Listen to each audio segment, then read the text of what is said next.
Minister for Customer Service and Digital Government, Minister for Emergency Services and Minister for the Youth Justice. And tonight he's representing the Premier, the Honourable Chris Minns. Please welcome to the microphone the Honourable Jihad Dib, State MP for Bankstown.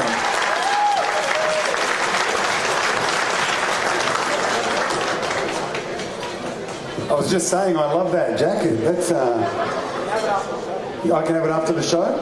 Okay, I might need to declare that though, but I'm sure I've got a fancy dress party coming up real soon, but that is so good.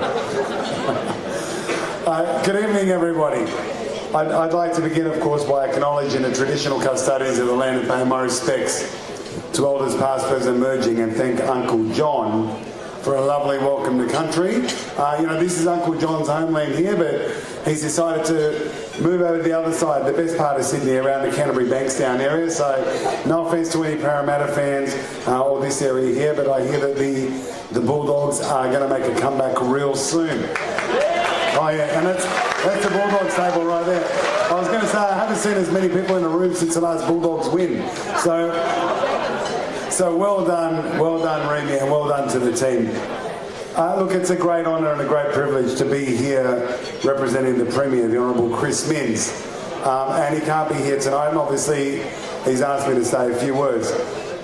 But I'll also say that it's just a great honour to be able to be a member of this great community of ours, and to be able to have the privilege of being a Member of Parliament, and to be able to stand here and to deliver a speech as a minister. And the reason I say that, because there are so many other former ministers here and ministers themselves.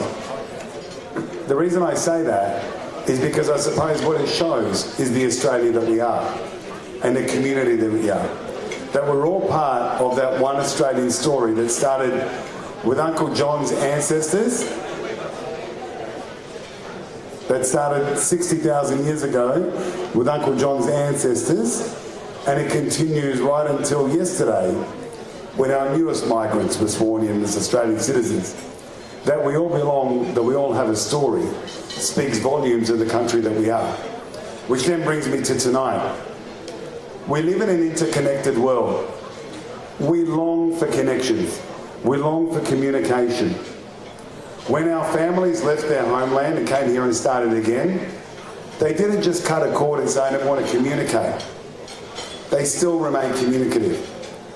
When my parents used to listen to the radio in the morning at 7:30 in Arabic, that was the only news they ever got from what was happening overseas. But it was also the only news that they got in language that explained to them what was happening in Australia. That was 35 years ago when I was only 2 years of age. A little bit older, but thanks for laughing anyway. I actually can't believe you thought I was 37. That's not true, I'm 38. That was all that time ago. But since then, things have changed. We don't have to now listen to the radio just for half an hour slot. It's not just in one or two languages. We celebrate our diversity. We celebrate our ability to speak so many different languages because we see it for what it is. It's an opportunity for Australia to be the world leader in how you can actually build the best society possible. And when Remy and Charlie came up with this idea a couple of years ago, it takes it to another level. That level again focuses on the idea of communication. While people don't necessarily just listen to the radio anymore, they now use digital media. Whether we use something as simple as Facebook or things that are done online, we've seen during COVID the importance of remaining connected. So anybody that keeps us connected is somebody that I respect, that I value, and that I thank. And if we all can remain connected, then what we do is we communicate better, and that we make sure that we can actually build something together. And it's incumbent on all of us to build something together. And just to conclude, I just want to acknowledge another couple of things, if that's all right. When I walked into this room tonight, I didn't see just politicians, and there are a lot of them, and I acknowledge them and thank them for being here. I didn't see councillors and mayors, of which there are a lot. I didn't see just religious figures, of which there are a lot. I didn't see ambassadors of which there are a lot. What I saw was every part of a reflection of this great community, that's connected together.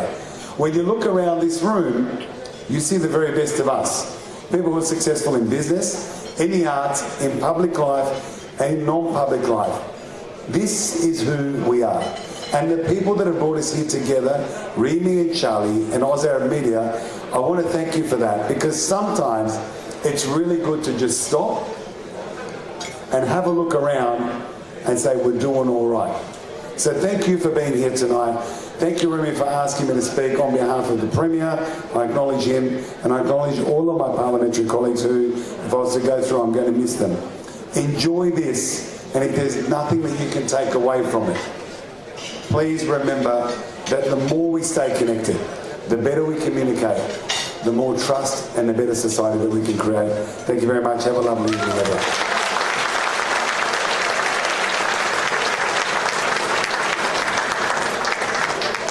Ladies and gentlemen, please thank once more the Honourable Jihad Dib. Amazing words. Thank you.